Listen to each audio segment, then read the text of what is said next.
Hello दोस्तों, स्वागत है आपका आपके पसंदीदा यूट्यूब प्लेटफॉर्म नोट्सबुक आईएएस में। दोस्तों, आज हम लोग बात करेंगे न्यूक्लियर फ्यूजन से रिलेटेड जो रॉकेट बनाई गई है ब्रिटेन के द्वारा, ठीक है, उसके बारे में। अब यह न्यूक्लियर फ्यूजन से क्यों बनाई गई है, कारण क्या है, कहाँ पे लाभदायक होगा ये, इसके सभी के बारे में, पहलुओं के बारे में हम लोग चर्चा करने वाले हैं विस्तृत से। तो जल्द से जल्द जुड़िए और अपने अपने ग्रुप में शेयर कीजिए ताकि हम लोग इस टॉपिक का विश्लेषण करें, एनालिसिस करें, ठीक है। तो आइए हम लोग देखते हैं न्यूक्लियर फ्यूजन रॉकेट है क्या आखिर, और ये मार्स इन 4 मंथ ये क्या है। यानी मंगल पे 4 मंथ में ही पहुंचा देगा ये। आपने देखा था मंगल मिशन कितने समय लगे थे तब जाके पहुंचा था मंगल पे, ठीक है। अब यह जो है 4 माह में ही पहुंचा देगा कहाँ पे, पृथ्वी से सैटेलाइट को कहाँ पे पहुंचा देगा, मंगल ग्रह पे पहुंचा देगा, ठीक है। अच्छा, ये तो आपको पता होगा कि पहले सूर्य, अगर सौरमंडल की बात किया जाए तो सूर्य एक तारा है, और सूर्य के बाद से बुध, शुक्र, उसके बाद से पृथ्वी, उसके बाद से मंगल, और मंगल के बाद से बृहस्पति, तब अन्य ग्रह आते हैं। और मंगल ग्रह और बृहस्पति ग्रह के बीच में बहुत सारी क्षुद्र ग्रहों की पेटी पाई जाती है, ठीक है। इसमें से बुध और शुक्र दो ऐसे ग्रह हैं जो सूर्य के तो सबसे नज़दीक हैं, और साथ साथ उनके पास अपना कोई उपग्रह भी नहीं है, ये भी आपको पता है। पृथ्वी के पास अपना एक प्राकृतिक उपग्रह चंद्रमा है, ठीक है। प्राकृतिक एक ही है मात्र, चंद्रमा, और कृत्रिम तो बहुत सारे हैं, ठीक है। बहुत सारे देश सैटेलाइट लॉन्च किए हुए हैं, उसकी बात नहीं। मंगल का अपना जो है वो दो है जो प्राकृतिक उपग्रह है। तो ठीक है, ऐसे चीज़ है। अब मंगल पे पहुंचना है तो मंगल का जैसे लाल आपको दिखाई देगा मंगल, क्योंकि वहाँ पे आयरन के ऑक्साइड ज़्यादा, आयरन जो है अयस्क ज़्यादा वहाँ पे पाए जाते हैं, या आयरन की संभावना ये हो रही है कि ज़्यादा है, ठीक है, इसलिए। अब ये 4 मंथ में पहुंच जाएगा, इसका मतलब ये हो गया कि रिसर्च में तेजी आ सकती है। अब ये रॉकेट अगर ये बन जा रहा है न्यूक्लियर फ्यूजन के द्वारा, अब न्यूक्लियर फ्यूजन होता क्या है, नाभ की संलयन क्या होता है, आप बताएंगे।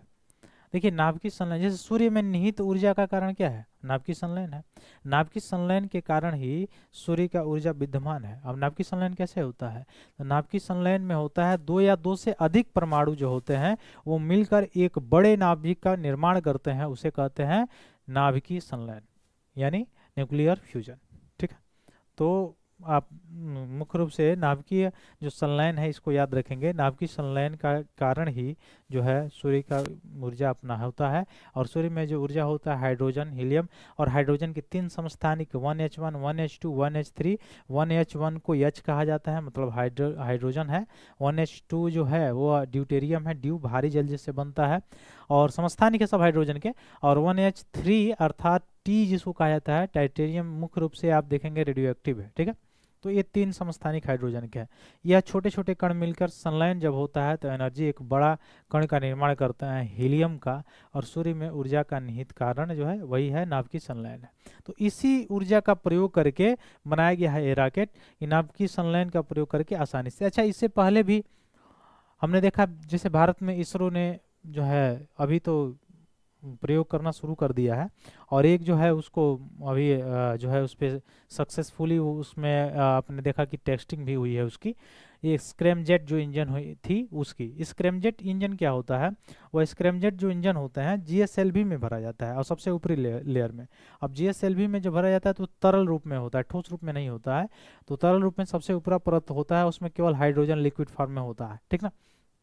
ठीक वैसे ही आपने पढ़ा होगा जो है क्रमजेट जो है उसके बारे में।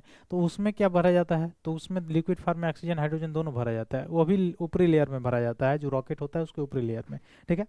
ऐसा क्यों, ताकि वह कम ईंधन में, ईंधन की खपत कम हो, वजन कम हो, और आसानी से दूरी तय कर सके, इसलिए ऐसा करना जो है उसके खोज के बाद या उसके प्रयोग के बाद जो है वह संभव हो पाया है। ठीक वैसे ही अगर आप देखेंगे न्यूक्लियर फ्यूजन रॉकेट के बारे में, तो न्यूक्लियर फ्यूजन जो रॉकेट है यह नाभिकीय संलयन प्रक्रिया के पर आधारित है, और बहुत ही माइनर समय में क्या कर सकता है, लगभग 4 माह में यह मार्स में पहुंचाने की ताकत भी रखता है। अब आइए हम लोग देखते हैं कैसे काम करेगा। तो सनबर्ड एक परमाणु संलयन संचालित रॉकेट है। इस रॉकेट का नाम क्या है, तो याद रखिएगा सनबर्ड है। क्या कैसा है, परमाणु संलयन संचालित रॉकेट है, और कौन बनाया है, ब्रिटिश स्टार्टअप पल्सर फ्यूजन के द्वारा यह डेवलपमेंट इसकी की गई है। इसका उद्देश्य क्या है कि अंतर्ग्रही यात्रा में क्रांति लाना, ठीक है। एक ग्रह से दूसरे ग्रह पे जाने के लिए यह जो तेजी लाना, यह मुख्य रूप से काम है। सनबर्ड के बारे में अगर देखेंगे तो 8,05,000 किलोमीटर प्रति घंटा तक गति तक ये पहुंच सकता है। पार्कर सोलर प्रोब जो है 6,92,000 किलोमीटर प्रति घंटा चलता था, उससे भी अधिक इसकी क्या है, गति है। ठीक है, तो वर्तमान में सबसे तेज मानव निर्मित वस्तु है। ठीक है, कौन, जो पार्कर सोलर प्रोब जो था उससे भी ज़्यादा जो चाल है उसकी गति जो है किसकी है, सनबर्ड की है। ठीक, ये याद रखिएगा। लगभग कितना, 8,05,000 किलोमीटर प्रति घंटा। यदि यह तकनीक सफल रहती है तो प्लूटो तक मिशन मात्र 4 वर्षों में ही पहुंचा सकता है। मंगल पे 4 माह, और प्लूटो आप जानते हैं क्षुद्र ग्रह है, सबसे लास्ट की पेटी जो है उसकी है, तो 4 वर्षों में उसके पास भी पहुंचा जा सकता है। ठीक है, तो और बहुत आसान हो जाएगा, और भी ग्रहों के बारे में, संरचना के बारे में, पदार्थ के बारे में और सारी जानकारियाँ भी मिलेगी इससे। इसका उद्देश्य क्या है कि मंगल और प्लूटो को दूरस्थ ग्रहों की यात्रा के समय को काफ़ी कम करना है, और 2027 में कक्षीय प्रदर्शन निर्धारित करना है, जो अंतरिक्ष प्रणोदन प्रौद्योगिकी में एक मील का पत्थर आने वाले समय में साबित होगा। अब तारों में ऊर्जा जो होता है वह वही होता है, नाभ की संलयन होता है। सूर्य में जो ऊर्जा का कारण होता है नाभ की संलयन होता है, वो मैंने बताया ही।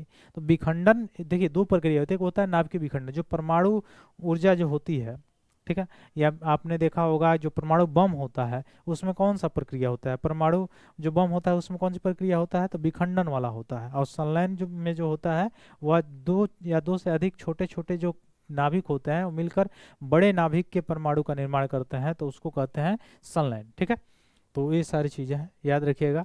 तो इसको एक चीज़ और याद रखेंगे यहाँ से कि विखंडन के विपरीत संलयन अधिक स्वच्छ है। संलयन स्वच्छता ज़्यादा होती है, कम रेडियोधर्मी अपशिष्ट के साथ उच्च ऊर्जा उत्पादन करने की क्षमता इसमें होती है, इसलिए ज़्यादा सूटेबल ये होता है। ठीक है, इस चीज़ को याद रखिएगा।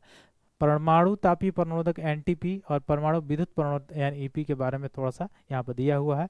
तरल हाइड्रोजन को गर्म करके परमाणु रिएक्टर में प्रयोग किया जाता है और हाइड्रोजन प्लाज्मा में बदल जाता है, फिर उसके बाद से नोजल माध्यम से इसको बाहर निकाल लिया जाता है, और फिर उसके बाद से रासायनिक रॉकेट की तुलना में उच्च निकास वेग प्रदान करता है, और वही पेलोड क्षमता को 2 गुना या 3 गुना कर देता है। फिर ठीक है, तो 1955 में इसका शुरू किया गया था परीक्षण। ठीक है, परमाणु तापीय प्रणोदक यानी एनटीपी का।